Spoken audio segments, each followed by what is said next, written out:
Hello and welcome to INS TV. Today we have with us an absolute legend of cricket, Mr. Brian Lara himself. Brian, thank you so much for speaking with us. It's an absolute honor. You speak about young talent. I mean, incidentally, the West Indies team also tends to be, it's right now a pretty young team. What do you think were their takeaways from the recent T20 series? We kind of saw the best and the worst from them. They were good in the first game, fantastic in the second game, then kind of slacked off in the third game. What do you think their takeaways are? I don't know if the West Indies slacked off in the third game. I think India sort of imposed themselves because India is definitely one of the better teams that's going around. Right. Yes, we are world champions twice in the T20 version of the game, but I felt that the guys equipped themselves really well in this series. You know, getting a win in the second game. The first game should have been a win as well, and he's scoring 207. So I think they have a lot to take away. I feel they know that pretty much the batting through experience and day in day out playing matches going to get better. It's the bowling that they will have to tweak a bit to make sure that they get the right combination. That seems to be a little bit weaker than the batting. So hopefully they will take back a lot from the series and get the confidence needed.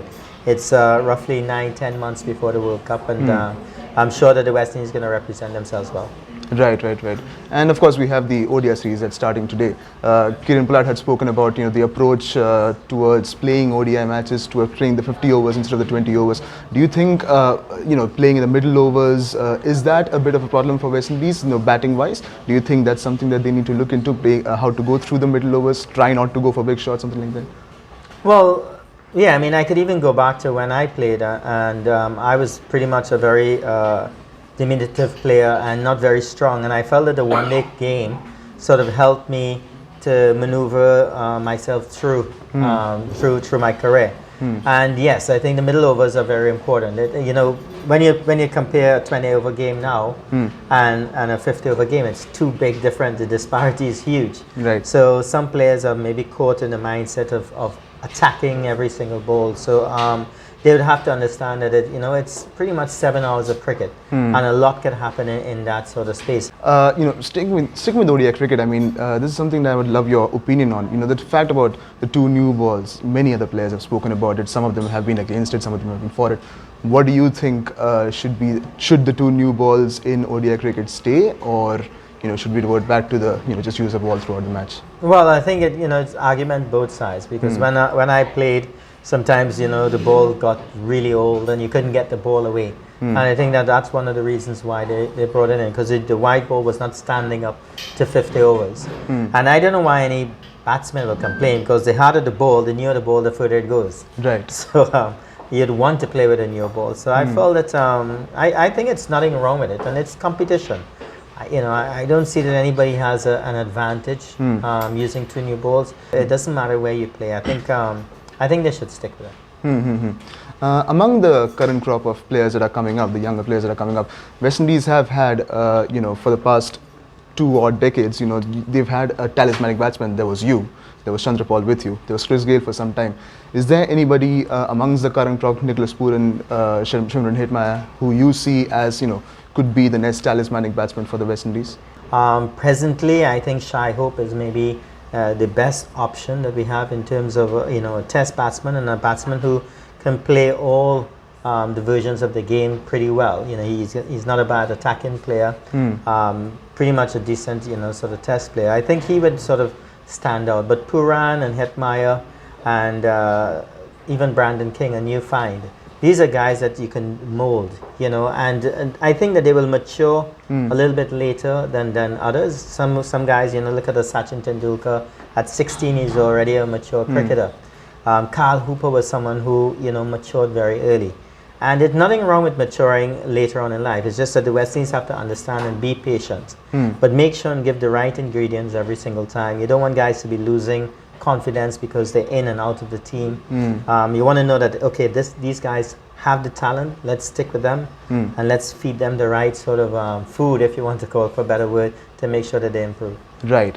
And for whatever reason, we saw maybe about a decade back a sort of an exodus of West Indies players, major West Indies players going into the T20s for a number of reasons. we're seeing that trend sort of reversing. You know, the younger players are appearing for the West Indies on a consistent basis. Even some of the older players are coming back, like Pollard or now Dwayne Bravo. Would you also agree with it that, you know, that trend has kind of stopped of West Indies losing their best players to T20 franchises, that the West Indies can get the best of the islands from now? Well, they have to construct a plan where it does not affect West Indies cricket, because the real stage is IPL. You know, there's no, you can't hide it. You know, every single young player, maybe around the world, wants to play in the IPL. You know, and I don't think it's a money thing. I just think you're playing on a stage where it's just unbelievable. You got 50, 60,000 people following you around for 6 weeks. I mean, who wouldn't want to play in it? I would want to play in it. The West Indies have to develop a way of thinking, and I think it has to start from grassroots level, where they inculcate into the youngsters what it means to play for West Indies. You know, I'm just around India for the last few days. There's a nice ad on television where, you know, Rohit Sharma is speaking about, you know, the blue top, the jersey. I mean, these sort of patriotic things, we need to develop it in the West Indies to let the youngsters understand. When I started as a youngster, I just had to look at the team. It was the best team in the world, and every parent wanted their sons to play for the West Indies. So that was my motivation. But I think the youngsters would need a little bit of a kick to let them know, you know, what it's all about playing for the West Indies. And finally, how much of a role do the senior players who are returning, Pollard or Bravo, have a role in getting that sort of an atmosphere within the West Indies team? Well, yeah, Pollard has been given a huge job, great responsibility as captain, and I suppose he's going to hold on to the role of captain of the 50 overs and the T20s. I mean, the World Cup is in October, November, and I think he has an opportunity to, with all his experience around the world, you know, I think he's now given something back in terms of, you know, representing West Indies cricket. So I believe that he's going to be a positive influence on the young players. And what about Bravo? I mean, he's returning. But Bravo now. is not in the team, so it's hard to say. I know he's available. He removed himself from the retired or list, and he's now back in contention. I suppose himself is always a good player to have around, but you know, he will have to fit into the mold as well. But they've got a very good group of young cricketers, and I suppose we see how it goes from there. Right. Thank you so much, Brian. It's been an absolute honor again. Yes. Thank you very much. Thank you.